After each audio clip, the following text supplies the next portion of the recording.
Olá! Hoje eu estava fazendo meu devocional da manhã e algo me intrigou muito. Você já ouviu falar em quebra da maldição ou simplesmente um culto para quebrar a maldição ou uma oração para quebrar a maldição da família ou maldição hereditária? Se você nunca ouviu falar nisso, eu creio que você já ouviu falar, porque é algo muito corriqueiro que a gente ouve aí em algumas igrejas. Culto para a quebra da maldição, oração para a quebra da maldição. E hoje eu vim aqui falar para vocês que não existe maldição hereditária e nem maldição nenhuma que passa de pai para filho, de geração em geração.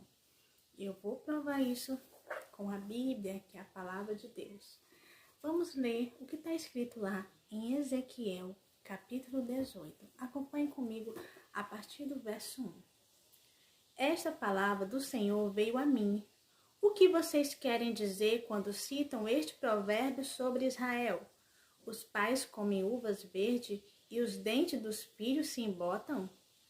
Juro pela minha vida, palavra do soberano, o Senhor, que vocês não citarão mais esse provérbio em Israel, pois todos me pertencem, tanto o pai como o filho me pertencem. Aquele que pecar é que morrerá. Então, a Bíblia está bem enfática em dizer: aquele que pecar é que morrerá.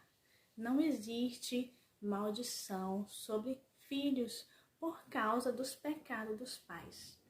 Se o homem pecou, ele mesmo é que vai pagar com as consequências do seu próprio pecado, não os seus filhos ou a geração dos seus filhos.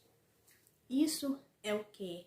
É uma ideia equivocada, errada, baseada numa interpretação errada. Isso eu vou provar para você que isso não é verdade. Não existe maldição hereditária ou familiar que é passado de descendente, de filho, de pai para filho. Não existe nada disso. O que existe é uma má interpretação da Bíblia, da palavra de Deus, e é isso que eu vou mostrar para você hoje, que está escrito lá em Ezequiel, capítulo 18. Vamos seguir continuando com mais alguns versículos, a partir do verso 5. Suponhamos que haja um justo que faz o que é certo e direito.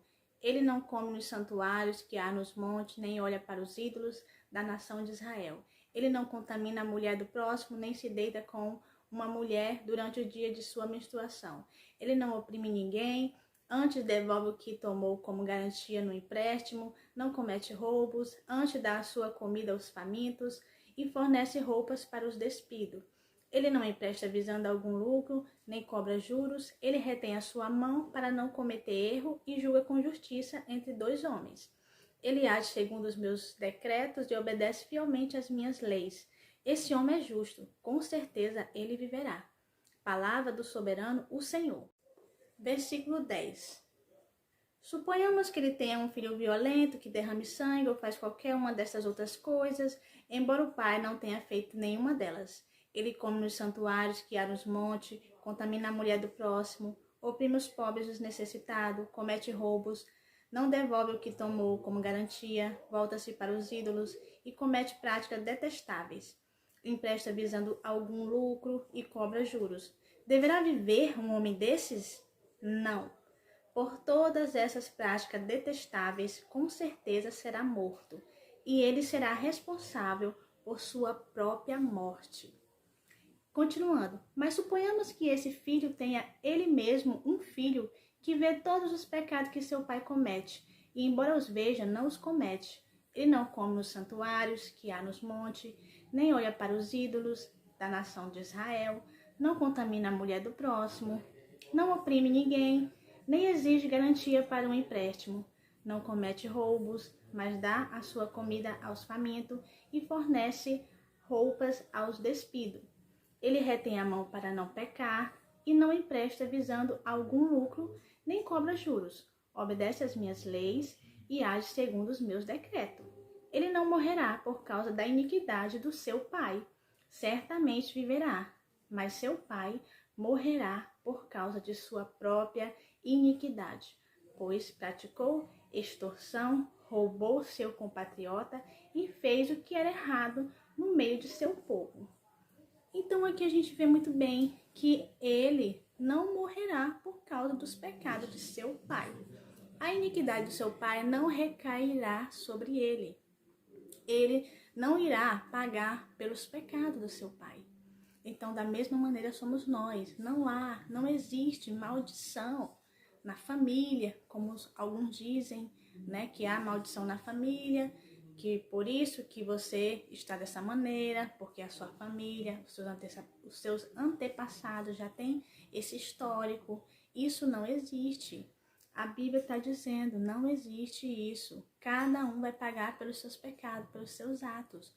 Não existe maldição que vem da família, dos antepassados, hereditária. Isso não existe, gente.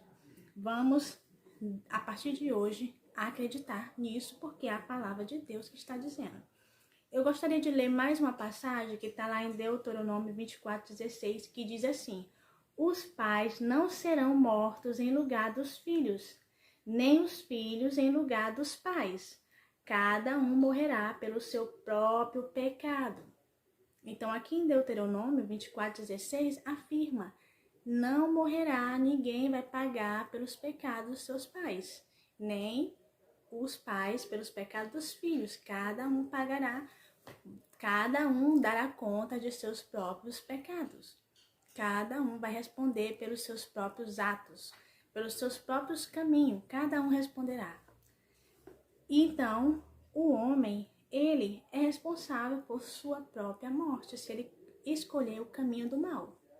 Não existe essa questão de você estar passando por um problema porque os seus antepassados, porque os seus familiares já também têm uma história que sofre da mesma coisa. Isso é coisa da cabeça do ser humano.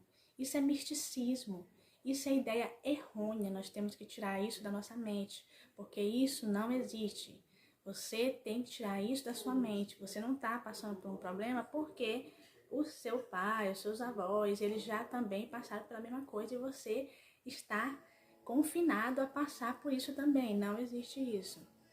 Vamos quebrar de uma vez por toda esse paradigma, essa ideia errônea.